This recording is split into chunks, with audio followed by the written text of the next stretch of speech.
Howdy folks, this is Igor Brandeo, and in today's video I'm going to be explaining the difference between a piggyback tune and an ECU tune. So I decided to make a dedicated video on this subject because a couple of videos ago on the channel I made a video about 3 things that you shouldn't do if you like your motorcycle, and among those I talked briefly about ECU tunes, and this is a very important topic, so that's why I decided to make this dedicated video. But should you want to see the broader perspective, I'll leave the video on the card on the top right corner, so you guys can check it out and then return to this video or watch it after this one, whichever you prefer. So basically, what is the main difference between the two of them? The main difference is that the piggyback tune keeps the OEM ECU program intact, right?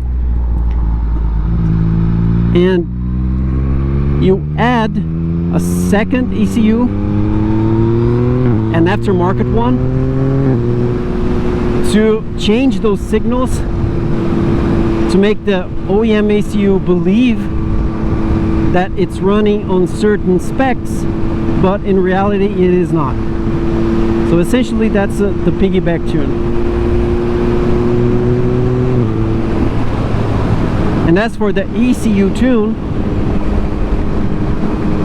as the name states, we are altering the programmation of the OEM ECU, essentially changing the way how it works, right? We're writing its programs and its values, most commonly its values.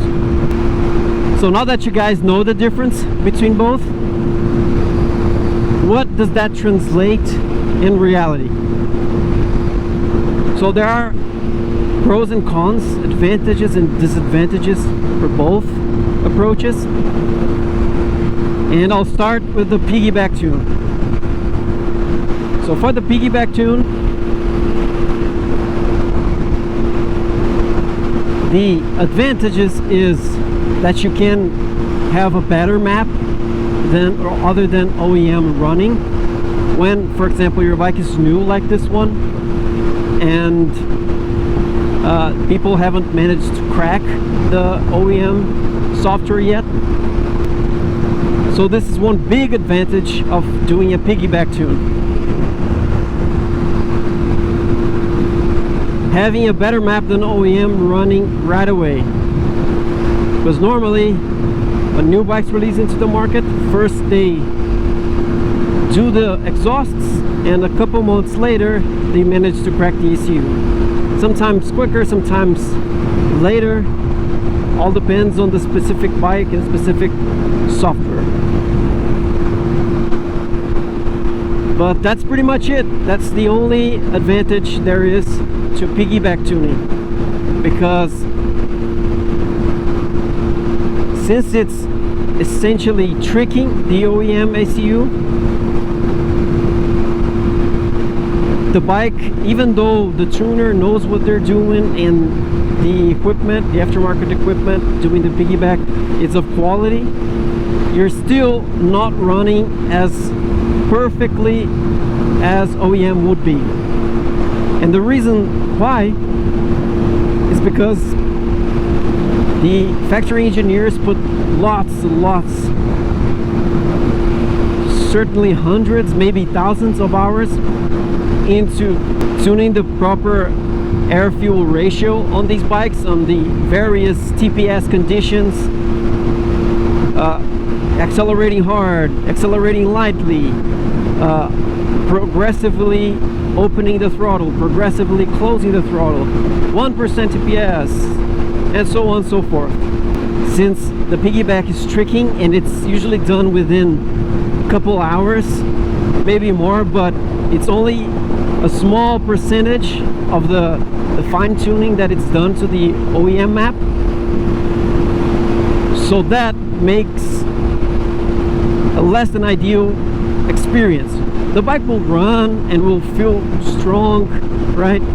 Don't get me wrong, it will work just fine, but it won't be as butter smooth as the OEM one will be. And on top of that, it is quite more expensive because you have to not only purchase the additional hardware, but if you're not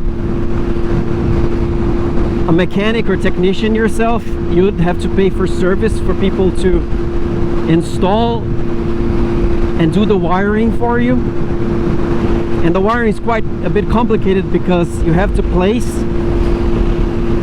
the Piggyback hardware on somewhere on your bike and then attach the wirings to the original sensors and actuators of the bike. So yeah, it's a pretty big job, I would say. And those are the disadvantages of doing a piggyback tune. And now, talking about the ECU tune, it's pretty much the advantages of one is the disadvantages of the other. So disadvantage of doing the ECU tune, you have to wait. So if you want to run an aftermarket pipe, you'd have to make sure that it is at least compatible with the stock fueling, as is this Akrapovic right here, so it doesn't murder the bike completely. It's running a little more lean, but it's not as bad as if the stock fueling wasn't considered when making the exhaust, right? So that is the main bummer of it. You have to wait until people can figure out how to crack the software and change those values on the ECU. That's pretty much the only disadvantage. The advantages of the ECU tuning are so much more than piggyback tuning, because you can have a smoother throttle response, a finer tuning, because you can just update the OEM map to have all of its fine tuning that the factory engineers put into it, plus that little extra fuel to adjust for your specific setup, aftermarket air filter, aftermarket exhaust, and etc. So it will run smoother, much cheaper job, because you will just unplug the OEM ECU, program it, plug it back in, and you're good to go. You won't fiddle with the sensors, with the actuators, you won't have extra hardware hanging on your bike. And this is it, folks. Basically, the differences, advantages and disadvantages of piggyback tuning and ECU versus ECU tuning, summarized in a quick, nice video for you guys. I hope that helps clarify the subject a little bit more for everyone out there. If you like the content, please drop a like, subscribe for more content like this, and catch you next time.